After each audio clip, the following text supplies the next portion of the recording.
Selamat pagi anak-anak, kita belajar kembali. Hari ini kita berdoa. Tuhan, terima kasih untuk rahmat-Mu di hari ini, kami boleh belajar lagi. Kiranya kami mohon berkat dan pengetahuan yang baik agar kami boleh mengerti dan boleh memahami serta melakukan yang terbaik bagi kemuliaan nama Tuhan dan juga bagi berguna bagi kami untuk masa depan kami. Dalam nama Tuhan Yesus kami berdoa, amin. Materi hari ini adalah Roh Kudus di dalam PB. Kemarin kita sudah belajar Roh Kudus di dalam PL. Yuk kita lihat ya.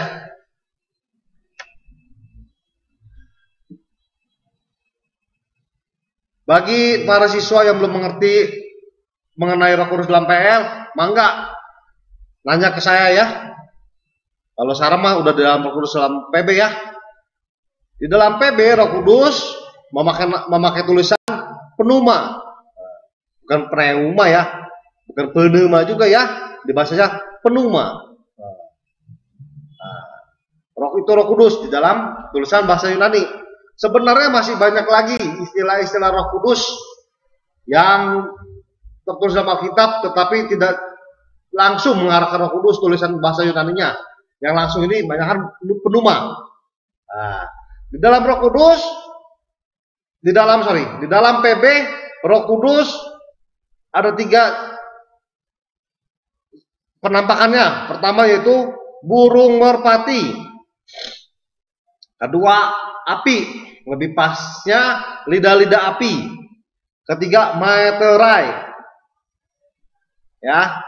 Nah, kita lihat yuk. Kemarin kalau dalam PB sudah saya jelaskan bahwa Roh Kudus itu setara dengan Allah, setara dengan Yesus, setara, bukan di bawah, ya. Tidak ada namanya hierarki, sama-sama, karena mereka adalah Allah. Roh Kudus di dalam PB, di dalam kitab Injil terutamanya ya, tertulis bahwa Roh Kudus setelah ada dan tertulis sebelum Yesus datang. Waktu itu salah satunya Gabriel ya bilang ke Maria mengenai anak yang akan dikandungnya. Ya, kelahirannya juga ada. Baptisan yang sangat jelas banget tuh baptisan ya. Baptisan bentuk dalam burung merpati ketika Yesus dibaptis oleh Yohanes Pembaptis. Itu ya. Terus dalam pencobaan juga Roh Kudus jelas. Ya. Dalam pelayanan Yesus juga ada banyak ayat-ayatnya. Jadi memang benar bahwa Roh Kudus itu setara, bukannya di bawah Yesus ya. Terus Yesus berkata apa lagi? Baptislah dalam baptisan. Kamu harus membaptis dalam nama Bapa, Anak, dan Roh Kudus. Ya, tuh tiga-tiganya ada. Ini secara tidak langsung juga berpautan dengan istilah Tritunggal. Tapi saya tidak bahas Tritunggal di sini ya. Semua kitab dalam PB menyebutkan Roh Kudus, menuliskan tentang Roh Kudus, kecuali kitab 2 dan 3 Yohanes itu tidak menuliskannya. Jadi mulai dari Matius, Markus, Lukas, Yohanes terus sampai ke Wahyu, itu selalu ada penyebutan Roh Kudus, baik yang secara eksplisit maupun implisit. Yesus juga pernah ngomong di dalam Yohanes 14 itu, dijanjikan akan datang penghibur. Kalau dalam bahasa Yunaninya Parakletos. Banyak sekali istilah-istilah Yunani yang menunjuk pada Roh Kudus. Roh Kudus akan datang kepada orang percaya. Nah itu ya. Ya, Roh Kudus diakui juga oleh Tuhan Yesus. Para rasul juga berkata-kata tentang Roh Kudus, tentang pengenapan nubuatan-nubuatannya. Dasar pengajaran juga dijelaskan tentang Roh Kudus itu. Roh Kudus juga mengadopsi orang dari yang berdosa menjadi anak Tuhan. Dikuduskan tuh, ada juga mengkuduskan ya, dikuduskan. Orang percaya yang terkadang Terkadang atau sering atau terkadang berbuat salah, berbuat dosa juga. Roh Kudus mengkuduskan lagi, memberi peringatan supaya bertobat lagi, ya, meminta ampun, tidak mengulangi lagi, menjagai supaya tidak aneh-aneh lagi, ya, memberikan pencerahan ketika kita baca firman Tuhan, kita belajar juga termasuk, ya.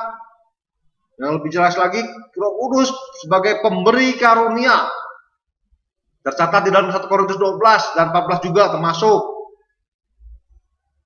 Roma 12, Matius 12. Memberi kuasa juga. Wah, ya, itu banyak tuh karunia-karunia Roh Kudus. Saya tidak akan bahas, ya, cuma bahas ininya aja, ya. Nah. Terus Roh Kudus mengilhamkan. Segala tulisan yang diilhami oleh Roh Kudus berguna. Tulisan diilhami. Tercatat di dalam 2 Petrus 1, 2 Timotius 3, ya. Kemarin ada tugas. Salah satunya adalah cari gambar. Nah, gambarnya nggak susah-susah anak-anak. Ada tuh gambarnya ketika Roh Kudus mengilhamkan.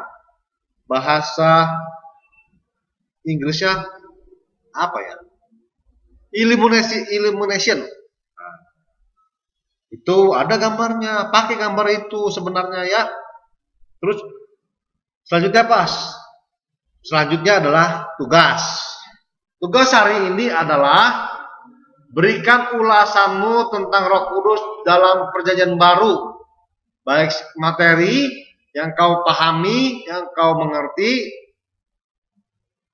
dan juga pengalamanmu bersama dengan Roh Kudus. Itu aja tugas saya. Itu aja anak, nggak banyak-banyak. Tolong kerjakan. Berapa banyak, Mister? Ya, 5 baris lah, ya. Bukan 5 kata, tapi 5 baris lah. Ya, syukur-syukur bisa buat sebuah cerita pengalaman dan juga kalian model kayak ngerangkum gitu. Jadi, oh, ini hari ini saya dapat pelajaran ini tentang Roh Kudus, ya. Nah, tuliskan supaya nilainya baik, kumpulkan tepat waktu, ya. Mudah, ya. Terus Roh Kudus apa? Roh Kudus mendiami, tinggal di hati orang percaya. Yang ditulis oleh Rasul bahwa Roh Kudus itu sebagai meterai. Meterai tidak bisa diganggu gugat, tidak bisa diganti. Pasti. Oh, jadi pasti kalau sudah percaya, langsung dicap materai sama Roh Kudus sebagai anak Tuhan. Dan pasti akan dijaga terus. Nanti kita akan ketemu, ya, di pelajaran selanjutnya. Roh Kudus hidup dipimpin oleh Roh Kudus. Terus Roh Kudus ternyata bisa berduka. Ini salah satu sangat jelas berduka. Kalau dia hanya kekuatan, dia tidak bisa berduka. Kalau pribadi baru bisa berduka. Berdukanya bukan karena putus cinta, bukan gagal belajar. Berdukanya ketika orang percaya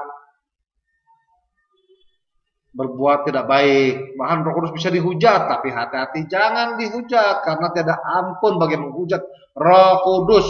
Hukumannya sangat keras. Nah, begitulah materi hari ini, anak-anak, ya. Singkat aja. Biar kalian ada waktu untuk mengerjakan tugas dengan baik. Oke? Jangan copas. Terima kasih. Tuhan memberkati.